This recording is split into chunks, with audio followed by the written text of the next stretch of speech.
When my daughter stepped through my front door that Sunday evening, she didn't look like a woman returning from her honeymoon. She looked like someone who had crawled out of a collapsed building. Her suitcase hit the hardwood floor with a dull thud, but she didn't even flinch. Her eyes didn't meet mine. Her shoulders were hunched, drawn inward as if protecting something fragile inside her. I froze for a moment, taking her in. Her hair, normally brushed and shining, fell in tangled waves around her face. Her clothes were wrinkled, and her hands were trembling. And then I saw the bruise. Dark. Spreading across the side of her jaw like a stain someone tried to scrub away but couldn't. I felt something ancient rise inside me. A kind of cold anger that settles behind the ribs, quiet and sharp. But I didn't react. I couldn't. Not yet. "Sweetheart," I said softly. "What happened?" She blinked, slowly, as if the question traveled through thick fog before reaching her. Then she whispered, "I don't want to talk about it." She didn't move toward me. She walked past me, heading for the hallway, her steps uneven. I could hear her wheezing softly, like she was trying not to cry. I followed her only with my eyes. Mothers know when something is broken, even if they can't see the pieces. And in that moment, every instinct I had told me that something terrible had happened on that honeymoon. Something she didn't yet have the strength to say aloud. Her husband's name echoed in my mind like a warning I had ignored too many times. Ethan. Polite. Charming. Perfect on the outside. The kind of man who shakes your hand too firmly and looks at your daughter a little too long when he thinks you're not noticing. I had felt something off about him the first time we met, but I told myself I was being overprotective. I wanted her to be happy. I wanted her to have a life better than mine. One that wasn't shaped by fear or poverty, or the mistakes I made when I was her age. But now she was bruised. And silent. And shaking. I walked into her bedroom after giving her a few minutes, gently knocking even though the door was open. She was sitting on the edge of the bed, her hands clasped together so tightly her knuckles were white. I sat beside her, not touching her, just close enough for her to feel I was there. "Did he do this to you?" I asked, my voice steady even though my heart felt like it was beating through my throat. She didn't nod. She didn't shake her head. She just exhaled. A long, shattering breath that told me everything I needed to know. I felt the answer hit me like a physical force. I wanted to scream. I wanted to storm out of the house and drive straight to him. But anger is loud, and loud things get noticed. Loud things get stopped. I needed to be quiet. I needed to plan. "Sweetheart," I said gently, reaching for her hand. She let me hold it. "You're safe now. You're home. You don't have to explain anything tonight." Her fingers curled around mine. She didn't look up, but a tear fell onto her wrist, catching the faint light of her bedside lamp. "Mom," she whispered, her voice breaking. "I made a mistake." I leaned in closer. "No. You trusted someone who didn't deserve you. That doesn't make you wrong. That makes him wrong." She cried then, silently, shaking in small bursts, like her body was releasing fear in pieces. And as she cried, I made a decision. A simple one. A clear one. I would protect her. No matter what it cost me. I spent the rest of the night in the living room, sitting on the couch with the lamp turned low.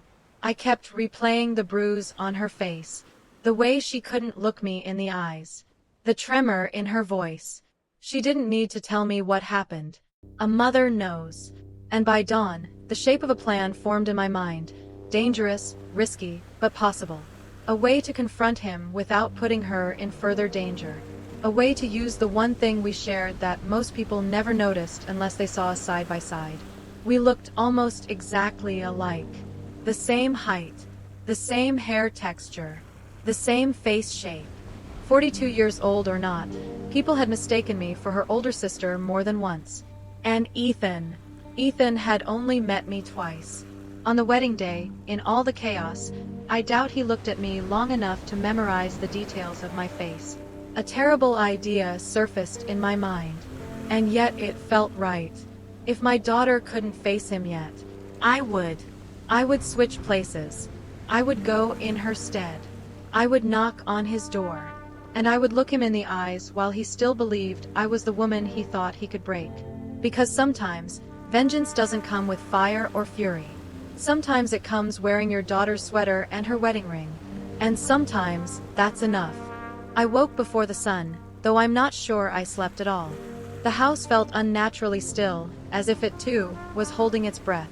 I sat at the kitchen table with a cup of coffee that had long gone cold, staring at the slow brightening of the sky through the window. The pale morning light made the world look washed out, fragile, breakable. My daughter hadn't come out of her room. I expected that.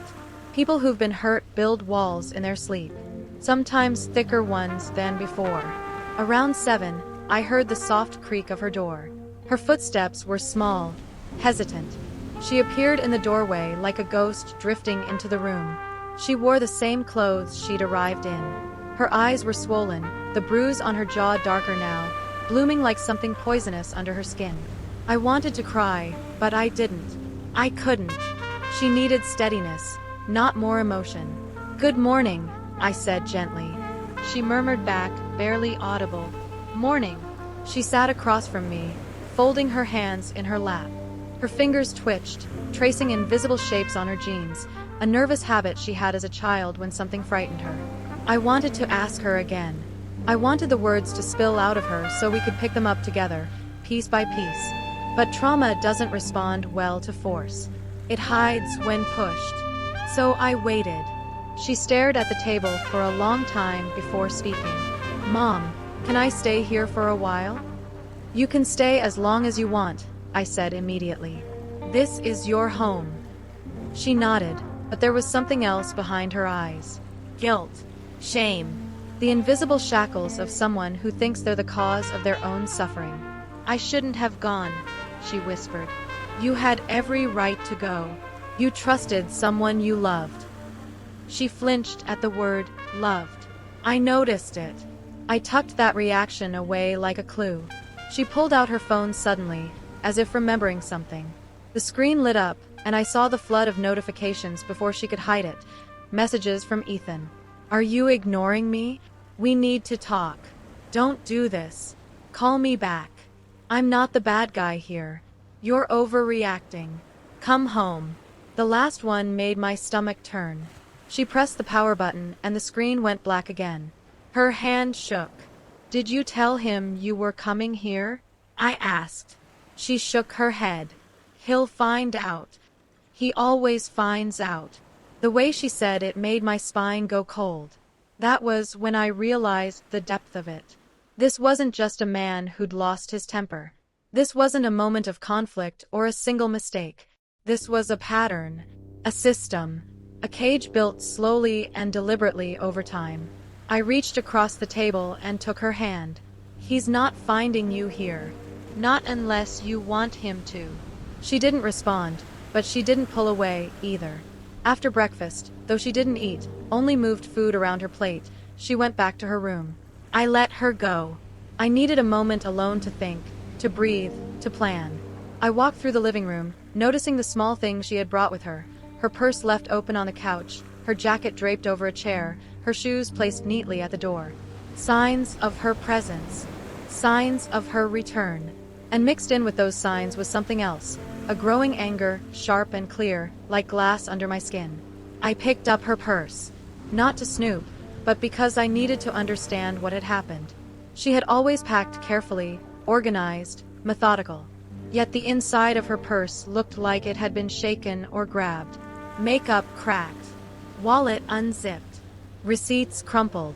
A room key from a hotel in Florida slipped out and landed at my feet. I picked it up and stared at it. The brand was familiar. A mid-range chain near the beach. I flipped it over and saw a number written in pen. Sloppy, rushed. I felt something click inside me. I checked her suitcase next. The zipper stuck for a moment, as if something had been caught in it. When I finally opened it, my breath caught. Clothes torn. A sleeve ripped. A broken bracelet. A shattered travel-size mirror. And tucked into a side pocket, folded in half, a receipt for medical supplies, bandages, antiseptic cream, painkillers, purchased at 1:42 a.m. My hands began to shake. I remembered her wedding day. I remembered the way she smiled in her white dress. I remembered thinking, please let this man love her the way she deserves. I remembered ignoring the faint tension in his jaw when she said something he didn't like. I remembered convincing myself it was nothing. But bruises aren't nothing.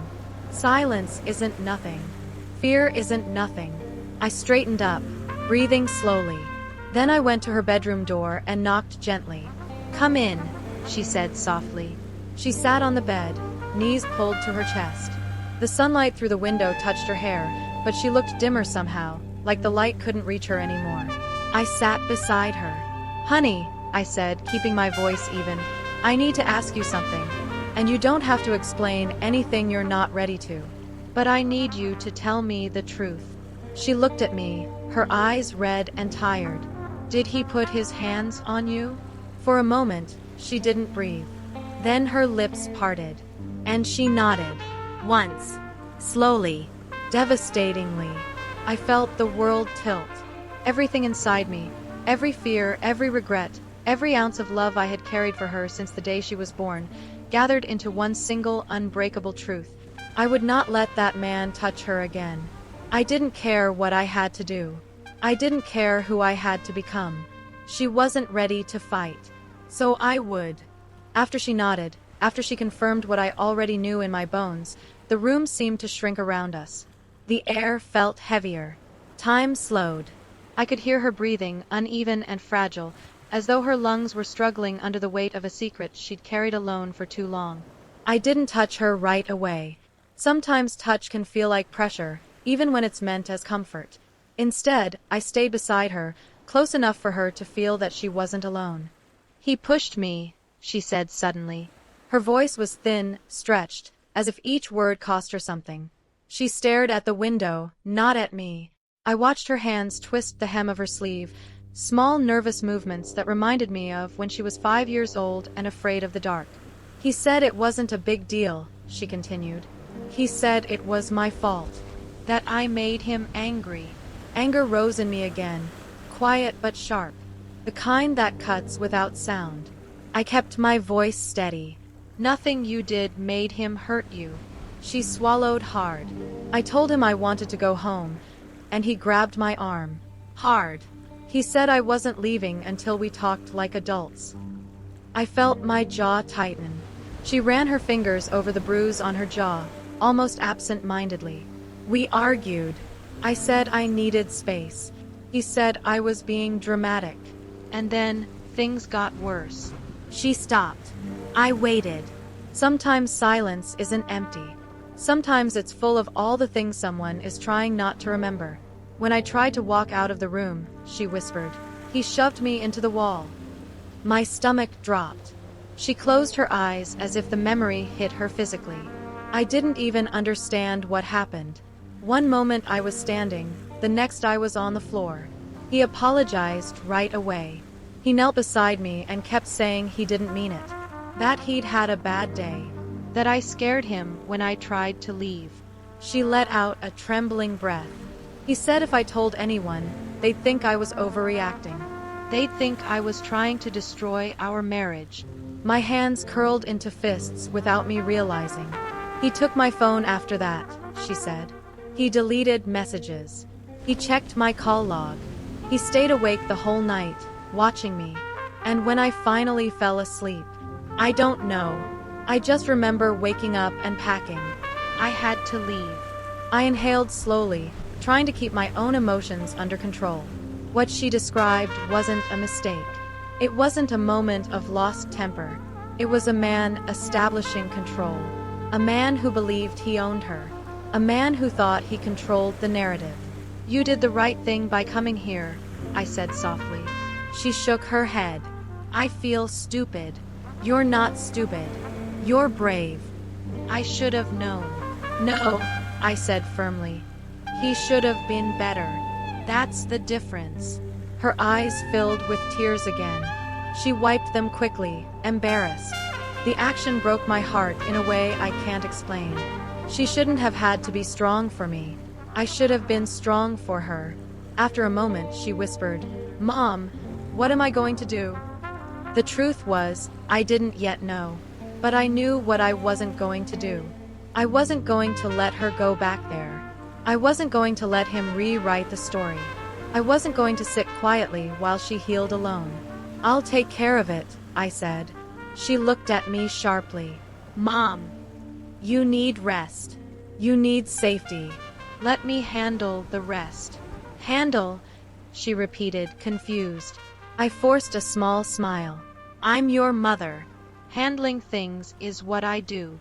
She looked worried, but too exhausted to question me further. She lay down on the bed, turning on her side like she used to when she was a child after a nightmare. I brushed her hair gently, just once, then pulled a blanket over her. Within minutes, she fell asleep. I stayed there for a while, watching her breathe, memorizing every detail of her face. She looked younger when she slept. Fragile. Breakable. The bruise on her jaw contrasted against her pale skin like a declaration of war. And in that moment, something inside me solidified. This wasn't going to be a call to the police. Not yet. This wasn't going to be a polite conversation. This wasn't going to be a message, or a warning, or a confrontation from a safe distance. No, this was personal. This was a man who believed he could hurt my daughter and walk away from it. A man who believed he wouldn't face consequences. A man who believed she was alone. He was wrong. I walked out of her room and closed the door quietly behind me. Then I went to my own bedroom, opened my closet, and pulled out a storage box I hadn't touched in years. Inside were old clothes of hers, things she'd left when she moved out. A jacket she wore all the time in college. A pair of simple earrings she always liked. A sweater that still carried faint traces of her perfume. Pieces of her. Pieces I could use. I looked at myself in the mirror. The same cheekbones. The same eyes. The same mouth. A bit older, yes. A bit more tired. But similar enough. Similar enough to fool him. Similar enough to take her place. Similar enough to walk into his home and let him believe, for one moment, that I was the woman he thought he could break. He had hurt my daughter. He had manipulated her, controlled her, terrified her, and now he was going to meet me, not as myself, but as her. Because sometimes the only way to expose a monster is to stand in front of him wearing the face he thinks he owns. I spent most of the afternoon sitting at the edge of my bed with a box of her old things scattered around me. The soft fabric of her sweater, the faint smell of her perfume still clinging to the fibers, the small gold earrings she used to wear when she wanted to feel confident. Every piece felt like a memory, like a thread connecting me to the little girl she used to be before life taught her how cruel people could be. I didn't want to be doing this. No mother imagines a day when she'll be planning to walk into the home of the man who hurt her child. I shouldn't have had to. But the alternative, letting him continue, letting him twist her mind, letting him steal more pieces of her until there was nothing left, was unthinkable. So I sat there, sorting through the items, piecing together not just an outfit, but an identity. Hers. A version of her that looked untouched, confident, composed. A version he would recognize without question. A version he wouldn't fear. Because the moment he feared me, the moment he realized who I truly was, it would be too late. I stood up and slipped on the faded denim jacket she wore during her last year of college. The fit wasn't perfect, but close enough. I looked at myself in the mirror again. My hair fell similarly to hers when I parted it down the middle. The shadows of age around my eyes softened with makeup. And the earrings, small gold hoops, made my face resemble hers even more. It was unsettling, seeing myself reflected back as someone else. But necessary. When I was satisfied, I placed the items neatly on the bed. I wasn't going anywhere yet, but I needed to be prepared. Hesitation can ruin a plan, and this plan required precision. I sat at my desk and opened my daughter's purse, the same one she clung to when she walked through my door. Inside, her phone was still powered off. I hesitated before turning it on. I wasn't looking to invade her privacy, I just needed information. Something he had sent. Something that could tell me where he was, what he expected, how he thought. The screen blinked to life, and within seconds, dozens of notifications appeared. Messages. Missed calls. Voicemails. Most of them from him. I opened the messages slowly, bracing myself. Where are you? We need to talk. You're not doing this to us. You promised you'd be better. You're scaring me. Call me back. I didn't mean to push you. Stop making this dramatic. Come home. Now. The shift in tone was jarring, demanding, pleading, manipulative. The kind of emotional whiplash abusers use like a weapon. He wanted control. He needed it like oxygen. I scrolled further. If you don't come back today, I'm coming to get you. That was the message that made my hand tighten around the phone. He wasn't done with her. Not by a long shot. I looked at the time the message was sent. Early morning. Before she woke up. Before she had the chance to even think about what happened. He was already trying to pull her back into his orbit. I closed the phone and took a deep breath. He couldn't see her. Not yet. Not until she was ready. And not before I made sure he would never put his hands on her again. I pulled a notebook from the drawer and began writing down everything I needed to do. I approached it the same way I approached difficult problems at work. Clear steps, logical progression, no emotion clouding the plan. Appear as her. Go to him before he comes here. Control the environment. Get him to talk. Make him reveal the truth on record. Keep myself safe. End his access to her permanently. I didn't know exactly what end his access would entail. Whether it meant the police, a restraining order, or something more permanent. But I knew one thing. He would not get another chance to hurt her. I heard a soft knock at my door. My daughter peeked in. Her eyes were puffy, her shoulders slumped forward, but she looked a little more grounded than earlier. She walked toward me and sat on the edge of the bed, staring at her hands. "Mom," she said. "Yes, sweetheart. I don't know what to do." It was the same confession she had made earlier, but this time her voice cracked. She wasn't asking for guidance. She was asking for permission. Permission to fall apart. Permission to not be strong. Permission to let someone else hold the weight. I sat beside her and wrapped an arm around her shoulders. This time, she leaned into me. She rested her head on my shoulder the way she did when she was small and afraid of thunderstorms. "You don't have to decide anything today," I said. "You're safe here. That's all that matters right now." She looked up at me, her eyes glistening. "Are you mad at me?" The question nearly broke me.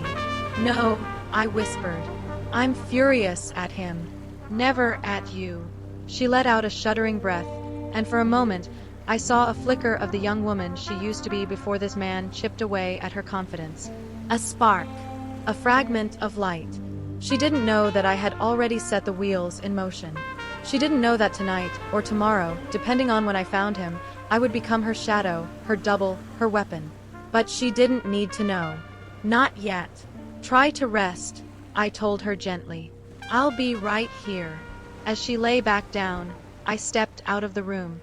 I left the door slightly open, so she wouldn't feel shut away. Then I went to the kitchen, grabbed my keys, and stood in the center of the room, steadying myself. I was going to see him. Not as myself, but as her. And he was never going to see it coming. I didn't drive anywhere that evening. Not yet. Plans made out of anger are loud. I needed this one to be quiet. So instead, I spent the next hour studying myself in the bathroom mirror. Not out of vanity, out of strategy. I tilted my head the way she did when she was listening. I softened my expression the way she used to when she wanted to avoid conflict. I practiced her walk, her posture, her breathing. The small things. The subtleties. The traits that don't show up in photographs but live in the rhythm of a person. I wasn't trying to become her daughter. I was trying to become his version of her. The version he expected to see. The version he believed he could control. I slipped on her denim jacket again, the one with the frayed collar. It clung to me like a memory. Then her sweater, soft and warm with a faint smell of coconut shampoo. I didn't try to completely hide my age.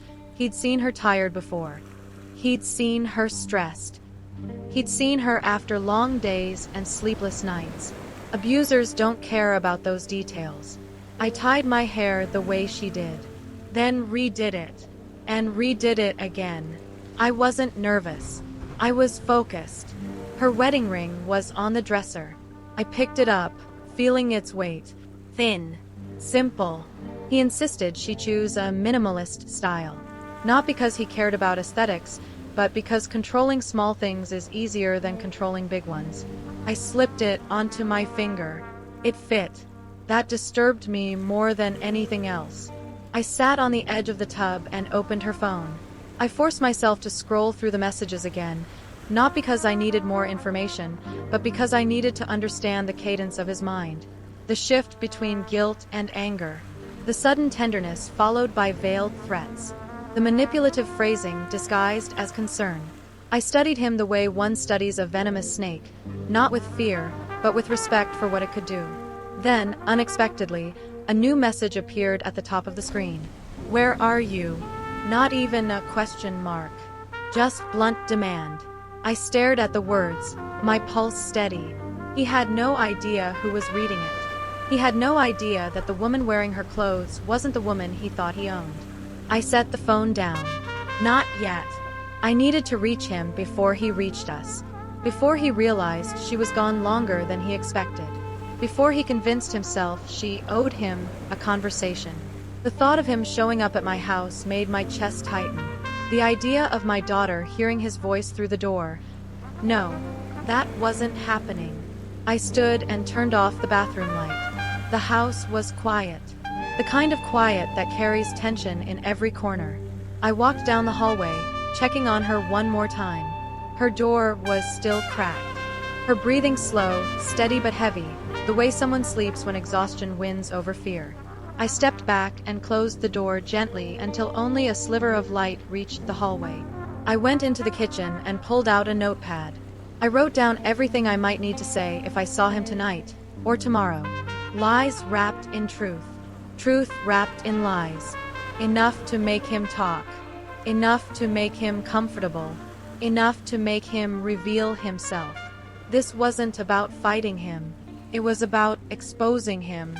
I was halfway through writing when I heard the vibration of a phone. Not mine. Her phone. I walked to my room, where I had left it on the bed. The screen lit up, glowing in the dimness. Ethan, answer me. A second later. Ethan, I'm coming by tomorrow morning. We're not doing this. My breath hitched. He was impatient. He was escalating. I sat on the bed, gripping the phone. If he came here, everything would unravel. She wasn't ready to face him. She wasn't ready to speak. She wasn't ready to breathe the same air as him. I was. He didn't know that, but he would. I typed a short message. On my way. I stared at it. Her voice. His expectation. My intention. Then I deleted it. Too soon. Too direct. But at least I knew the moment was approaching. Tomorrow. I would have to go tomorrow. I placed the phone back on the dresser and took a deep breath.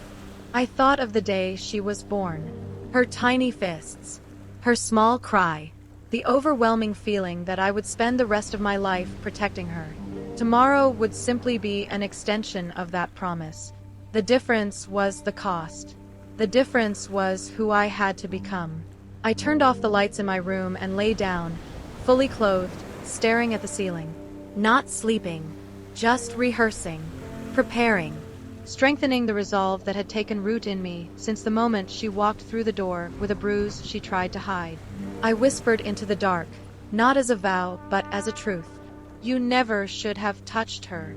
My eyes stayed open until the horizon began to lighten with the first hints of dawn. Tomorrow I would become her. And tomorrow he would face me. I woke before my alarm, though I don't remember falling asleep. The sky outside my window was still a muted gray, the soft kind of dawn that feels hesitant, as if the sun itself isn't sure it should rise today. My body felt heavy, but my mind was clear. Too clear. Sharp in a way that made everything around me seem distant. Today was the day. I got up quietly, careful not to wake my daughter. I didn't want her to know I was leaving. Not yet. The sound of my footsteps in the hallway felt amplified, like the house itself was trying to warn me. But I kept moving. In the bathroom, I washed my face, let the cold water shock my nerves into steadiness, then applied the lightest touch of makeup. Just enough to mimic her. Enough to soften the lines around my eyes. Enough to blur the years between us. I slipped on her sweater again. Then the denim jacket. The wedding ring. The small gold hoops. When I looked in the mirror, I didn't see myself. Not completely. I saw a possibility.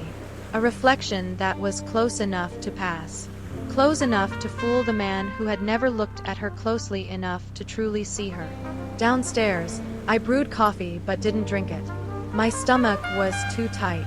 Instead, I stood at the counter, staring at the mug as if the swirling steam could give me answers. Her phone buzzed again. "Ethan, if you don't come home this morning, I'm going to find you." He was accelerating. Predictable. Dangerous. I didn't reply. I wouldn't engage on his terms. When the clock hit 7:15, I grabbed my keys, tucked her phone into my pocket, and slipped out the door. The morning air was colder than I expected. Sharp enough to sting. I inhaled deeply, letting the chill clear my head. My car sat at the curb where I'd left it last night. Somehow it looked different. Smaller. More fragile. Maybe I was projecting. Maybe I wasn't.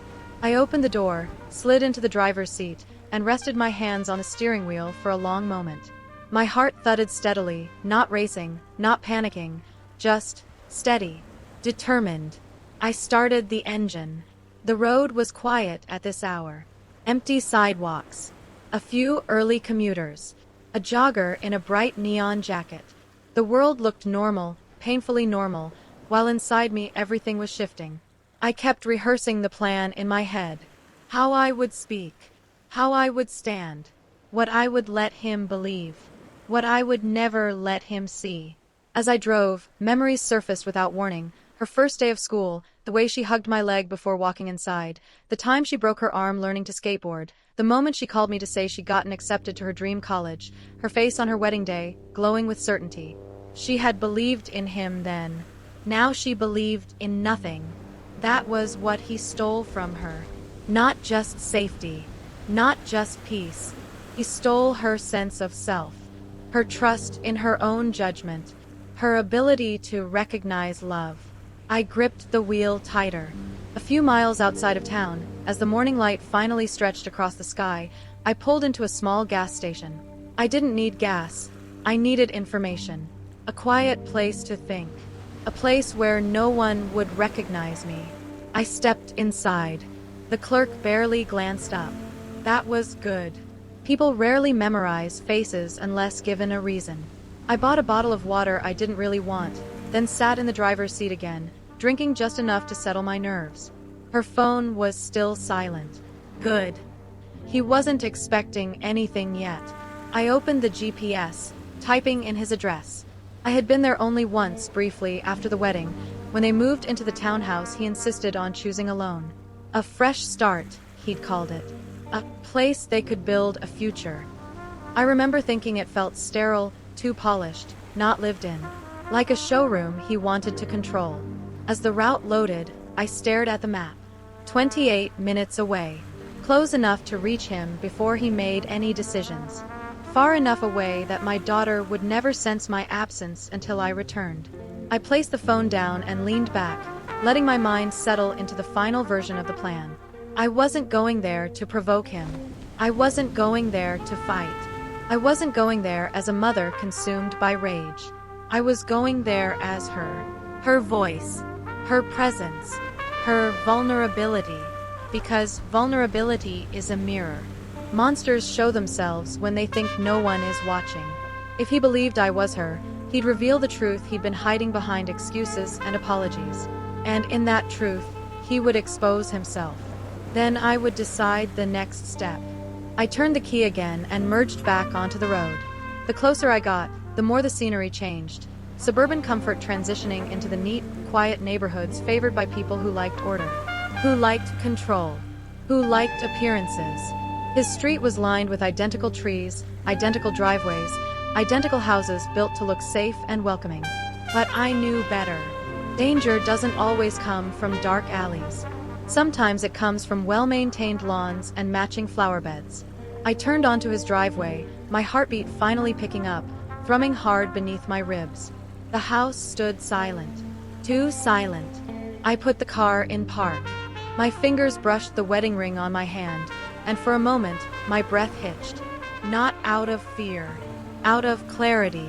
Today, he would meet his wife. But not the one he hurt. The one he should have feared all along. I stepped out of the car and closed the door gently behind me. Then I walked toward his front porch, each step steady, deliberate, measured. Becoming her. Forcing him to confront me. Exposing him for what he was. The sun warmed my back as I raised my hand to knock. And for the first time in days, I felt like I could breathe. I stood there for a moment longer than I should have, my hand suspended in the air, hovering inches from the door. The wood was freshly painted, smooth, well-maintained, the kind of door belonging to someone who cared deeply about the impressions he made on neighbors, strangers, the world. Someone who curated every detail of his life, except the parts he hid behind closed doors. I finally let my knuckles fall forward. One knock. Sharp. Controlled. Quiet enough not to alarm him, loud enough to make him come. My heartbeat wasn't fast. It wasn't erratic. Instead, it thudded in a steady, powerful rhythm that made me feel grounded in my own skin. All the fear I expected to feel had condensed into something sharper. Purpose. I heard movement inside. Footsteps. A pause. The faint sound of a breath held, then released. He was trying to anticipate which version of her he would find on the other side. Good. I wanted him unsteady from the start. The door opened, and there he stood. Ethan. His expression flickered. Surprise, relief, irritation, all layered together. His eyes scanned me quickly, the way a man scans his possession after misplacing it. There you are, he said. His voice carried that tone I hated most, the false softness, the performative remorse. You scared me. He stepped aside, expecting me to enter without question. I stepped inside because that was what she would have done. The air in his house was colder than outside. Not temperature, atmosphere. Something stale lingered, something oppressive. The house felt exactly the way she had described him. Controlled, rigid, deceptively calm. He closed the door behind us with a click that echoed too loud in the quiet room. I walked forward slowly, keeping my head slightly lowered, studying the space through her perspective.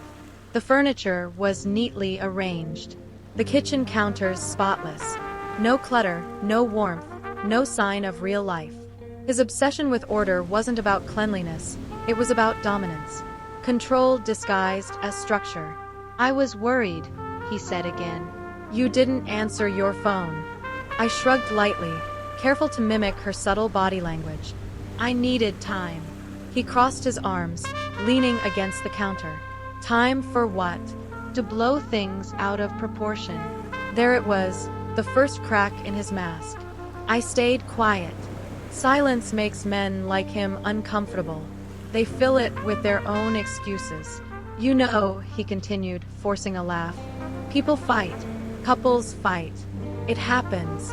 You running off like that was dramatic. I kept my face still. Neutral. The role required restraint. He watched me closely. I could feel his suspicion fading slowly, replaced by that familiar arrogance. He really believed this was her. Come here, he said softly, extending his hand. I didn't move. I wasn't ready to let him touch me, even in pretense. My hesitation made his expression tighten. You're still mad, he said. Over what? That was the moment I felt a spark of something unexpected. Not anger, not fear, power. He didn't know who he was talking to. He didn't know the truth was standing right in front of him, wearing his wife's sweater and her wedding ring. I just needed space, I said, keeping my voice controlled. To think. Think about what? Leaving me. His voice sharpened. Running back to your mother? Telling her lies. She didn't ask. She didn't have to. The bruise on your face told her everything. But I didn't say that part aloud. He walked closer. His footsteps were slow, deliberate, the walk of a man used to intimidating without appearing aggressive. "You know how it feels when you shut down," he said, his tone suddenly gentle again, almost soothing. "It makes me crazy. I thought we agreed to work on that." The manipulation was breathtaking in its precision. He was good. Too good. The kind of man who twists reality until you question your own reflection. I forced myself to look at him, not as his wife, as myself. And as myself, I saw everything clearly. The insecurity behind his charm, the volatility behind his calmness, the danger behind his smile. I waited for him to talk again. Men like him always talk too much. "You hurt me when you left," he said softly. "You made me feel like a monster." I raised my eyes slowly, letting a hint of vulnerability slip through. "You scared me." His expression snapped. Not outwardly, but something in his eyes tightened. A flicker of irritation. A spark of defensiveness. He didn't like hearing that word. He didn't like being confronted with the truth, even gently. "Scared," he repeated. "I didn't scare you. You scared yourself. You pushed me." There it was, the justification. The narrative he believed. The lie he had built his control around. "You know how you get when you're emotional," he continued. "You say things that make me react. And then I'm the bad guy." My chest tightened, not with fear, but with rage. Controlled, quiet rage. I took a breath. Soft, measured. "Maybe we should talk about what happened," I said. He smiled slightly. He thought he was winning. "Good," he said.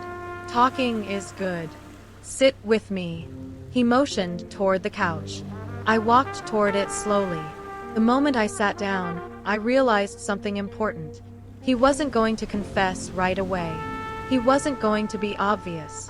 I was going to need to pull it out of him, piece by piece, carefully, methodically. Just as he had broken her down, I would break him open. Not with violence, not with threats, with truth. And he didn't even know it yet. I sat on the couch, the fabric stiff beneath my hands. It smelled faintly of the cologne he always wore, sharp, artificial, the kind of scent meant to project confidence rather than express it. I kept my gaze lowered, letting him believe I was uneasy, hesitant, predictable. The version of her he expected. He sat across from me, elbows resting on his knees, studying me with that unsettling mixture of ownership and concern. A mask made of contradictions. "You running off like that," he began, shaking his head. "It made me look crazy, you know? I was worried sick. About losing control." "I'm here now," I said softly. He relaxed just a little. Not enough to let down his guard. Abusers don't have off switches, but enough to shift the dynamic. He believed he was regaining the upper hand. "Good," he said, "because we can fix this. But only if you stop acting like everything is my fault." I held my breath for a moment, letting the silence thicken. He leaned in slightly, misreading my stillness as guilt. "There it is," he said. "That look. The one that makes me feel like you're scared of me." I lifted my eyes slowly, letting them meet his. "I didn't mean to make you feel that way." He scoffed. "You always say that. And then you do it anyway." Control, control, control. Every word he spoke tried to reestablish his version of reality. And I needed him to keep talking. The more he talked, the more he exposed. I kept my voice small. "I just don't want to fight anymore." His expression eased. "Neither do I. That's why I need you to be honest with me." Honest. He had no idea how honest today would become. He gestured around the room. "This is our home. We can't keep running away from conversations." He let out a breath. Especially after everything that happened. There it was. A door cracked open. I tilted my head, gently, mimicking curiosity. "Everything." He nodded slowly. "You know what I mean." I stayed still, letting him fill the silence again. He rubbed the back of his neck, his jaw tightening. "Look," I shouldn't have pushed you. Okay. I said I was sorry. Sorry. The word he used like a bandage after stabbing someone. He continued, but you need to admit you went too far. You provoked me. You know how you get when you're emotional. I reacted. Maybe too strongly, but You shoved me into the wall. he flinched. Not visibly, not dramatically, but I saw the flicker in his eyes. A small, sharp spark. You make it sound worse than it was, he said quickly. You stumbled.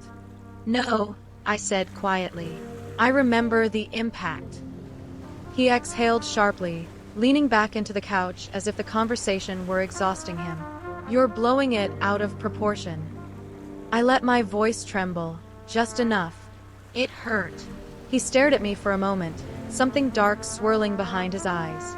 Then he leaned forward again, elbows on his knees. Then maybe you shouldn't have walked away mid-conversation, he said. You know how much that frustrates me. I was trying to talk. You kept shutting me out. You made me feel like a stranger. There it was. The justification. The rewiring of reality. You did hurt me, I said softly. And you scared me. The words seemed to scrape the surface of his control. His nostrils flared, but he forced a smile. A strained one. You're safe with me, he said. You know that. You always have been. Safe. My fingers curled slightly around the couch cushion. I wondered if my daughter had believed that once. If she had clung to that lie the same way she clung to him. The guilt swelled in my chest. I pushed it down. I needed clarity now, not emotion. He reached out a hand suddenly, brushing his fingers along my wrist. The contact made my skin crawl, but I didn't pull away. I couldn't. I missed you, he said softly. I nodded because she would have. He slipped his hand into mine, gripping it with a pressure just a bit too tight. The kind of grip meant to look affectionate but meant to control movement. I decided to test him. I thought about telling my mom, I whispered. His hand tightened instantly. His jaw clenched. His eyes sharpened with something fierce and territorial. You didn't, he said. Not a question. A warning. I lowered my eyes. No. And you're not going to. He said it with terrifying certainty, as though her silence was his right, not her choice. People wouldn't understand, he continued. They always assume the man is at fault. They take things the wrong way. They blow things out of proportion. And that is the last thing we need. We. He kept using that word as if it still included her. I just want us to be okay, I said. He exhaled, relieved, releasing some of the pressure from my wrist. There she is, he said with a soft smile. My wife. The word hit me like ice in my chest. But I held the expression. What if, I said carefully, choosing my words, we talked about everything that happened. Really talked. So we can move forward. He looked at me with suspicion at first, then pride. He believed he had successfully guided me into admitting fault. That's my girl, he said. We'll talk. But you need to be honest with me. Honest. Yes, I would be honest soon enough. Start from the beginning, I said gently. Tell me what you think happened. He nodded. And then he began talking. And talking. And talking. Every word he spoke revealed something. His anger. His insecurity. His compulsive need to control. His belief that he was justified. His certainty that she would always come back. He didn't know he was confessing. He didn't know he was feeding a fire. He didn't know the woman sitting in front of him wasn't his wife. But he would. Soon. Because the more he spoke, the more determined I became. I wasn't just here to expose him. I was here to end this. He kept talking as though the air in the room belonged to him. As if the only version of the story that mattered was the one shaped inside his head. His voice wove through excuses, half-truths, and self-pity with a confidence that made my skin crawl. Every abuser has a script. And he was reciting his perfectly. You know how emotional you get, he repeated. I didn't want things to escalate. But when you walk away from me, when you dismiss me like that, you have no idea how that feels. I tilted my head just slightly. How it feels? The question was gentle, almost naive. He took the bait. It feels like abandonment, he said. Like betrayal. Like you're trying to hurt me on purpose. I blinked slowly, letting my eyes widen just a fraction, as though absorbing something profound. And that gives you the right to grab me? He hesitated. Not long. Just enough for me to see the fracture in his certainty. I don't grab you, he said, emphasizing the word as if saying it differently made it true. I hold you, because you run from me when we should be talking. So pushing me into a wall was holding me? His jaw tightened. You fell. I've already apologized. He hadn't apologized. He had rationalized. That wasn't an apology, I said with the softness she would have used. That was you explaining why you were right. His eyes sharpened. Don't twist my words. I let my breath catch, let my shoulders tense as though recoiling. He softened instantly. Abusers don't hate emotion. They hate losing control of it. Baby, he said, lowering his voice. We're both tired. We both said things we didn't mean. You know I love you. I swallowed, forcing a tremble into my voice. Do you? He smiled. Of course I do. Love. His favorite weapon. I leaned back slightly, letting my posture fold, as if overwhelmed. Then why did you scare me so much? His expression shifted. There it was. The crack behind the performance. I didn't scare you, he said, more sharply than before. You scared yourself. I looked at him directly. I was bleeding, Ethan. That froze him. His gaze flicked to the bruise on my jaw, the bruise he believed he'd put there days ago. That was an accident, he said quickly.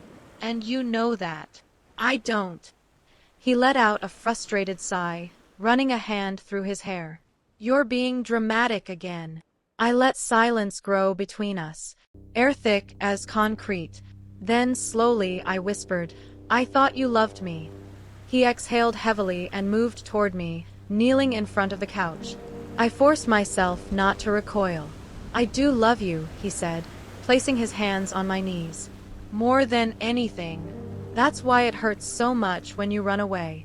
When you make me feel like the bad guy. I didn't make you feel that way. You did, he snapped. He caught himself too late. The edge in his voice slipped out like a blade. He took a breath, calming his tone again. You did, he repeated, softer this time. But we can fix this. As long as you trust me. Trust. The currency he tried to bankrupt her with. I want to fix things, I said, leaning into the role. But I need to understand what happened. We fought, he said. It got heated. That's it. You put your hands on me, I said. You were leaving, he shot back, frustration rising again. You don't walk away from me in the middle of a conversation. There it was. His truth. His belief that her movement belonged to him. Her voice. Her silence. Her body. Everything. I wasn't leaving you, I whispered. I was leaving the argument. That's the same thing, he said flatly. I studied him, letting the realization settle in my voice. So when I do something you don't like, you think you're allowed to stop me? He bristled. I didn't say that. But you believe it. Stop putting words in my mouth. The mask was slipping. Slowly, quietly, dangerously. A vein in his neck pulsed. His breathing deepened. His eyes narrowed slightly, calculating. This was no longer a man trying to win back his wife. This was a man assessing a threat. You've changed, he said suddenly. The words struck with surprising force. You're different today, he continued, his voice low, suspicious. You're calmer, more defiant. Almost like you're not even. He stopped. Not because he didn't know what to say. Because he knew exactly what he was thinking. And he was deciding whether to say it aloud. I forced a small, nervous smile. I'm just tired. His eyes scanned my face. Slowly, too slowly. You look older today, he said. My heart skipped once, not out of fear, but because he was close. Closer than I wanted him to be. I turned my head slightly, letting my hair fall over part of my face. It's the stress. He didn't blink. Maybe.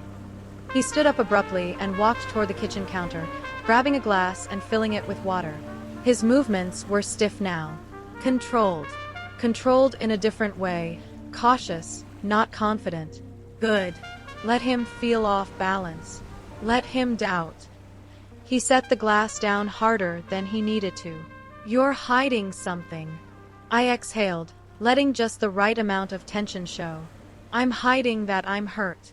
That's it. That's not it.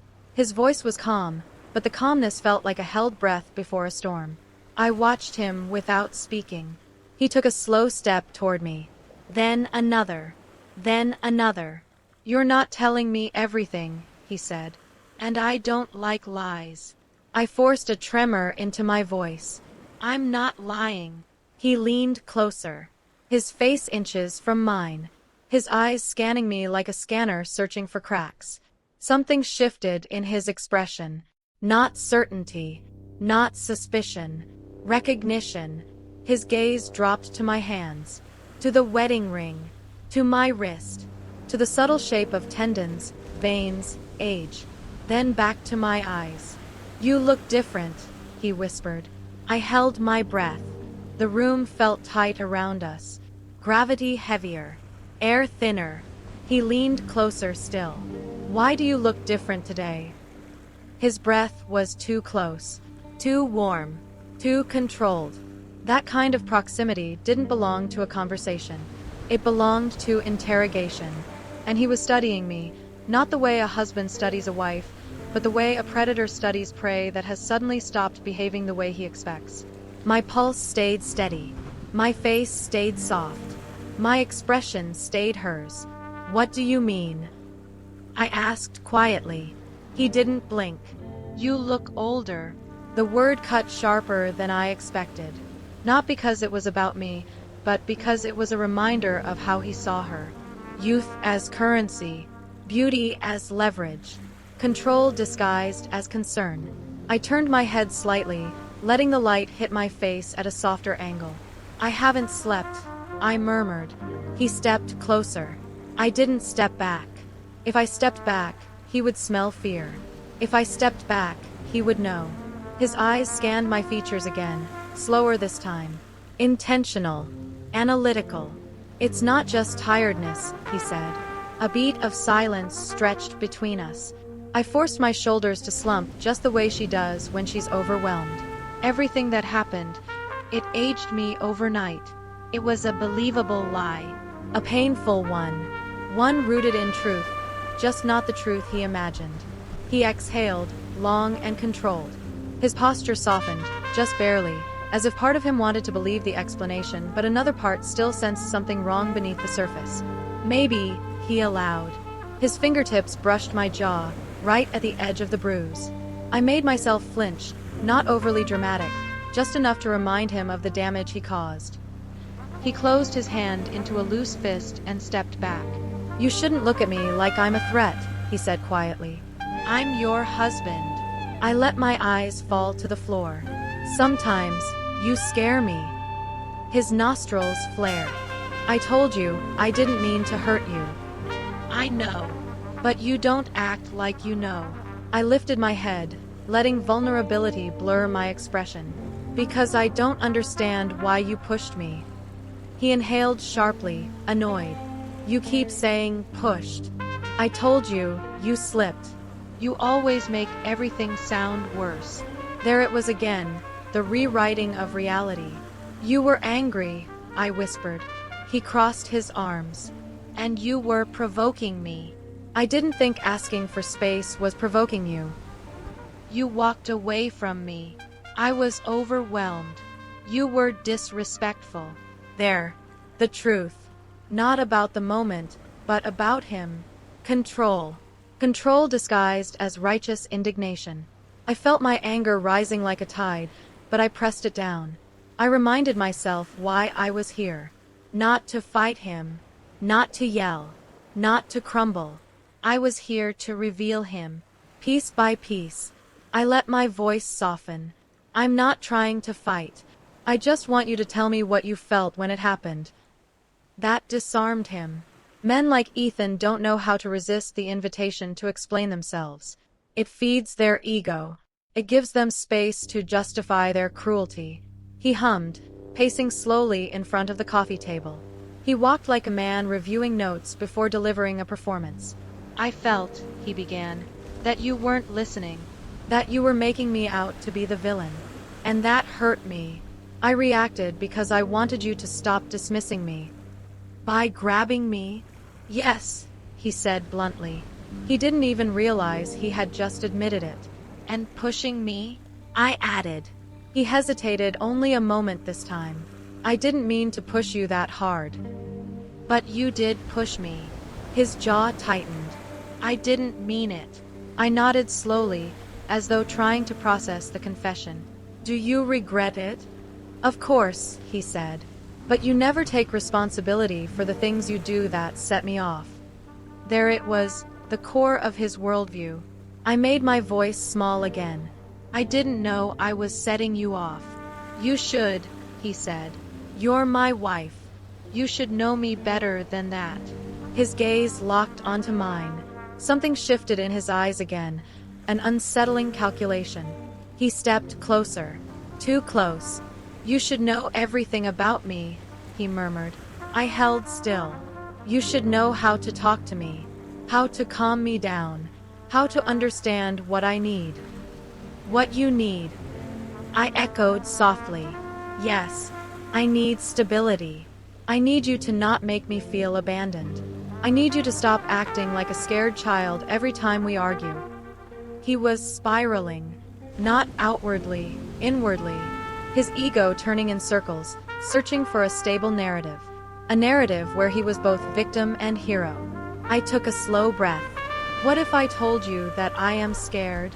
His expression hardened. Barely. He leaned even closer, his voice low and sharp. Then stop giving me reasons to scare you. My pulse stopped for a split second. There it was. The truth. Plain. Undeniable. Unfiltered. No metaphor, no excuse, no justification.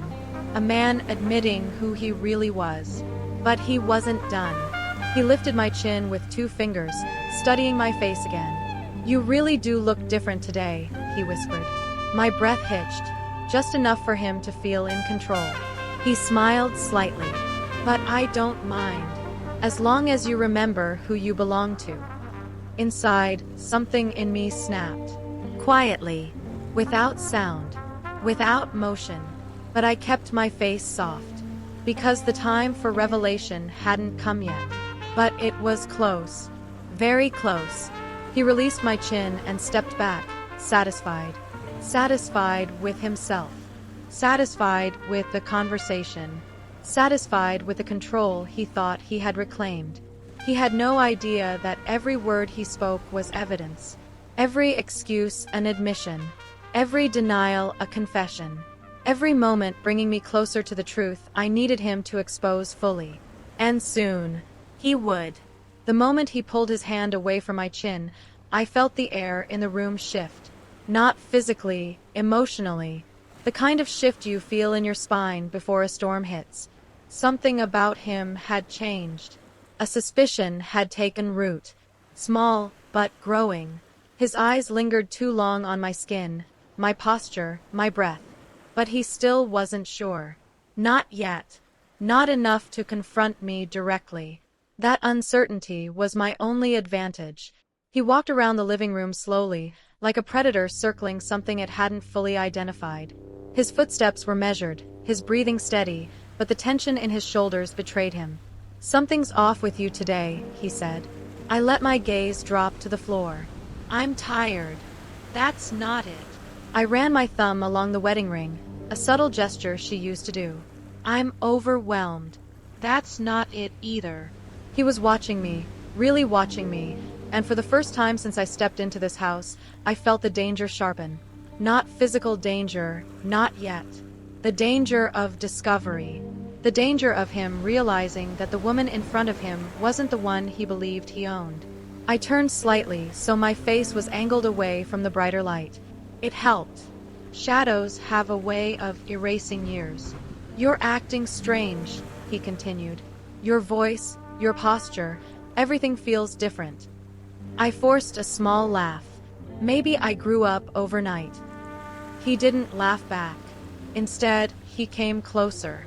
Too close. His eyes bored into mine. Searching. Reading.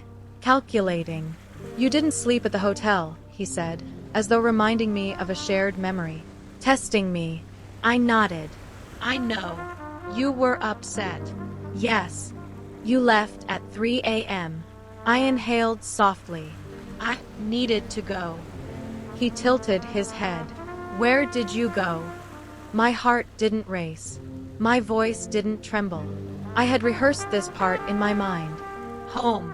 Whose home? I looked at him with just enough vulnerability. Ours. He flinched. He didn't expect that answer. Good. He stepped even closer.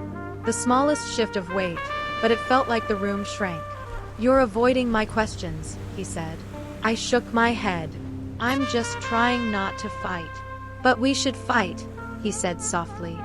Fighting shows passion. My stomach twisted. No, I whispered. Fighting shows damage. His eyes darkened, the irritation returning. You've never said that before. I forced a small shrug. Maybe I'm thinking differently now. That's what scares me, he said. You thinking differently. He was unraveling. Not wildly. No, he was too controlled for that. He was unraveling in a quiet, methodical way. The kind of unraveling that makes men like him double down on their instincts. Look at me, he ordered. I lifted my eyes. His gaze darted over my face. The bruise, the tension, the makeup, the subtle signs of age. My daughter was 24. I was 42. Close enough in features, yes, but age leaves fingerprints no cosmetic brush can fully erase. You look like you've lived more life today, he said slowly. There it was again. The recognition tugging at him. The truth brushing his consciousness but not settling. You changed, he repeated. I'm just tired, I insisted. He stepped forward again, and I realized something. He wasn't just analyzing me. He was hunting the truth. There was only one way to pull him away from suspicion. Redirect. Deflect. Turn his attention back to himself. Abusers love hearing their own stories. What were you thinking? I asked softly. That night, when everything happened. His pupils expanded slightly, a sign of emotional engagement. He exhaled, running a hand through his hair. I was thinking you weren't listening to me. I was thinking you were trying to leave just to hurt me. I wasn't. But that's how it felt, he said. It felt like you didn't care. Like I didn't matter. And that's why you grabbed me? He swallowed. Yes. And pushed me. Yes, he said again, quieter this time. There it was, another confession. But I didn't mean for you to hit the wall, he added quickly. You made it sound violent. You exaggerated. You always do. I let silence stretch between us. Then I whispered, I was bleeding. He froze. His jaw flexed. His eyes twitched. You make it sound like I tried to hurt you, he said. You did hurt me. He stepped closer again. You're lying. The words sliced the air. And for the first time since I arrived, I felt a tremor of real danger move through me. Not because I believed he would hurt me, but because he was reaching the edge of something unpredictable. I kept my voice steady. I'm not lying. He stared at me in a heavy, electric silence. The kind of silence that comes right before a storm breaks. Then, he smiled. A slow, unsettling smile. You're smarter today, he said. Sharper. Almost like you practiced this conversation. My pulse thumped once, a controlled, quiet reaction. He stepped around me, closing off the space between me and the door. "You're not acting like my wife," he said. "I am your wife," I replied softly. He leaned close enough for me to feel his breath on my ear. "Then why don't you feel like her?" I held my breath. This was it. The moment the line between suspicion and discovery thinned. But he wasn't sure yet. And that uncertainty was my weapon. "Maybe," I whispered, "because you changed me." He stopped, dead in his tracks. The expression on his face cracked, not with suspicion, but with pride. Twisted pride. Pride in the idea that he had shaped her, bent her, broken her. His smile returned. "There she is," he murmured. "That's the woman I know." I held the smile she would have held. Soft, sad, defeated. Inside, I felt nothing close to defeat.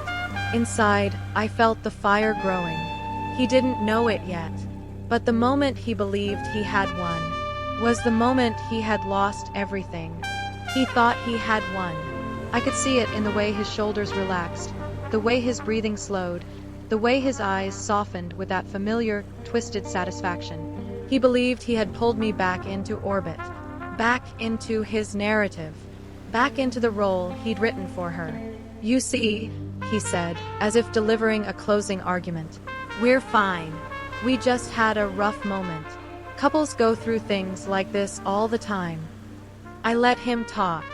"I knew you'd come back," he continued. "You always do. You just need time to think, and then you remember who I am, who we are." I watched him carefully. He wasn't just reassuring me. He was reassuring himself. He moved closer again, sitting on the edge of the coffee table, his knees almost touching mine. "We can forget all of this," he said. "Start over. No more running to your mom. No more dramatizing things. We'll just reset. Reset. As if bruises could be reset. As if fear could be reset. As if the way my daughter had trembled in my kitchen could be reset." I took a breath. A calm one. The one I had been saving for this moment. "What if I don't want to reset?" I asked softly. That surprised him. His eyes narrowed, searching my face. "What? What if I don't want to forget what happened?" He forced a smile. "You're tired. You don't mean that." "But I do," I said. "For the first time. I really do." Silence pressed against us. He leaned back, studying me with a new intensity. "You're different today," he said again, slower this time. "The way you're talking, it's like you're not scared of me anymore." "I'm not," I said. The words came out calm. Solid. True. Something flickered across his face. Confusion, irritation, something darker. "You should be," he muttered before catching himself. Then he laughed it off. "I mean, you should care about us enough to not throw words like that around." I tilted my head. And then I did something I knew would push him to reveal more. I smiled. Not her soft, apologetic smile. Mine. Older. Sharper. Grounded. "You really don't see it, do you?" I asked. He stiffened. "See what?" "How this looks. How you sound. How you're talking about what you did." "I told you I didn't mean." "You pushed her hard enough to bruise her face and crack her skin," I interrupted, my voice still calm. "You took her phone. You watched her sleep. You poured messages into her screen until she couldn't breathe. You told her that if she told anyone, they wouldn't believe her." His mouth snapped shut. The room went cold. He stared at me, eyes narrowing into something sharper. "That's not how it happened." "That's exactly how it happened," I said. "And you just admitted most of it yourself." His gaze flicked to my pocket. The phone. He wasn't stupid. I held his stare. "What you don't know," I continued quietly, "is that I've been recording since I stepped out of my car." His face drained of color. He took one step back, then two, as if distance might erase what I'd said. "You're lying," he said. I reached into my pocket and pulled out her phone. I didn't have to show him the screen. The faint red icon in the corner was enough. Recording. Every word. Every justification. Every confession. His voice dropped. Turn that off. No. He moved toward me quickly, but I stood up too, stepping away from the couch, keeping the coffee table between us. You don't get to tell me what to do, I said. Not today. His eyes were blazing now. The charming mask was gone. The softness was gone. The carefully curated calm had cracked. Give me the phone, he said. No. His jaw clenched so hard I could hear the grind of teeth. You have no idea what you're doing. I know exactly what I'm doing. He laughed once, a bitter, disbelieving sound. You think anyone's going to care about some heated argument on a recording? You think that makes you a hero? People fight. It doesn't prove anything. It proves enough, I said. And combined with medical receipts, hotel records, the bruise on her face, it paints a very clear picture. He stopped. The word hung between us. Her. His eyes narrowed. What did you say? I met his gaze and let the truth finally rise to the surface. I said her, I repeated calmly. Not me. Confusion crept across his features, slowly at first, then more rapidly. He scanned my face again, the lines around my eyes, the faint difference in skin texture, the depth in my gaze that hadn't been there before. His breath hitched. Who are you? He asked. I took a slow step toward him, no longer pretending, no longer mimicking her smallness. My name, I said, is not the one you married. His lips parted. I watched the realization crawl over his skin like something alive and hostile. I raised my chin. I'm her mother. The color drained from his face. His hands fell uselessly to his sides. For the first time since I stepped into his house, he looked genuinely stunned. Shocked. Exposed. That's not possible, he said weakly. Is it? I asked. You've only seen me a handful of times. On a loud wedding day. At a family dinner, you spent more time on your phone than looking at anyone's face. He stared at me, panic beginning to fill the spaces where his arrogance used to live. You came here pretending to be her? He demanded. Yes. His voice rose. You're insane. Am I? I asked.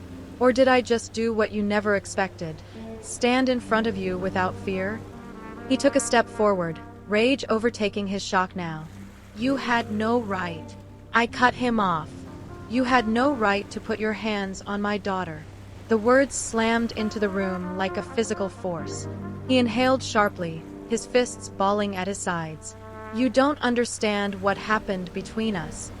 I understand enough, I said. I understand bruises. I understand fear. I understand a girl who couldn't look me in the eyes when she walked into my house. She's my wife, he snapped. She's my daughter, I answered. The silence that followed felt like a line drawn in the floor between us. Even if you take that recording to the police, he spat, you think they'll arrest me for one argument?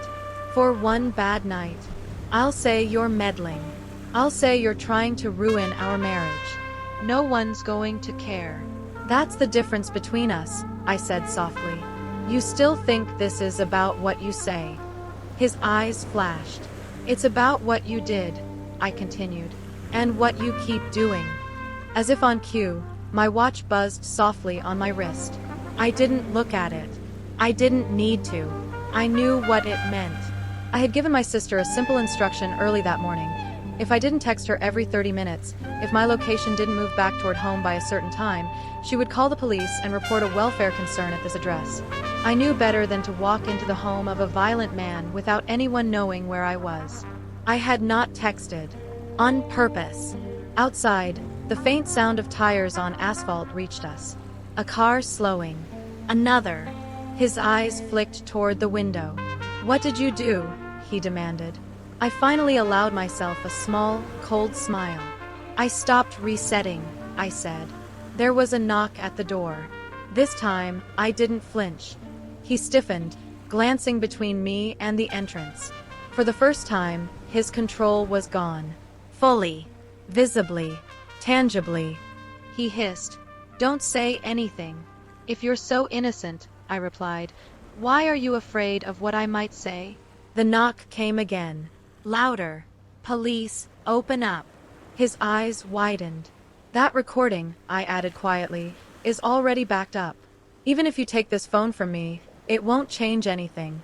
You don't own this story anymore. He stared at me, really stared, and for a split second, I saw something I hadn't seen in him until now. Fear. Not of losing her. Of losing control. Another pound on the door. Open up, sir. He swallowed hard. I walked past him. He didn't stop me. I opened the door to two officers and a female deputy standing slightly behind them. Their eyes scanned me, then him, then the room. Ma'am, one of them said, we received a call expressing concern about a possible domestic situation at this address. I didn't hesitate. My daughter isn't here, I said. But he hurt her, and I have a recording you're going to want to hear. I felt Ethan's presence looming behind me, but he didn't speak. Not yet. Not with 3 sets of eyes on him and a badge in front of his face. For the first time since all of this began, he was the one cornered. That night, when I finally walked back into my house, my daughter was sitting on the couch, knees tucked to her chest, eyes red from crying. She looked up the second the door opened. "Mom," she said, her voice fragile, breaking. I sat beside her and took her hands in mine. "It's over," I said. "He's not coming here. He won't have that chance." Tears filled her eyes, spilling over. "I'm sorry," she whispered. "I dragged you into this." I shook my head. "You didn't drag me anywhere. I walked into it. On purpose." She stared at me, confusion mixing with relief. "Why?" I brushed a strand of hair from her face. "Because," I said, "you thought you were alone. "And he made you believe no one would ever stand between you and his anger." I needed you to know you were wrong." She let out a shaky breath and leaned into me, resting her head against my shoulder like she used to when she was small. We sat there in silence for a while. The kind of silence that doesn't feel heavy. The kind that feels like healing. Revenge, I realized, wasn't about destroying him. Revenge was making sure he never had access to her again. That he never got to tell her what love was. That he never got to decide what she deserved. And as I held my daughter in my arms, listening to her breathing slowly even out, I knew one thing with absolute certainty. He would never again open a door expecting her. He had opened it once, and found me instead.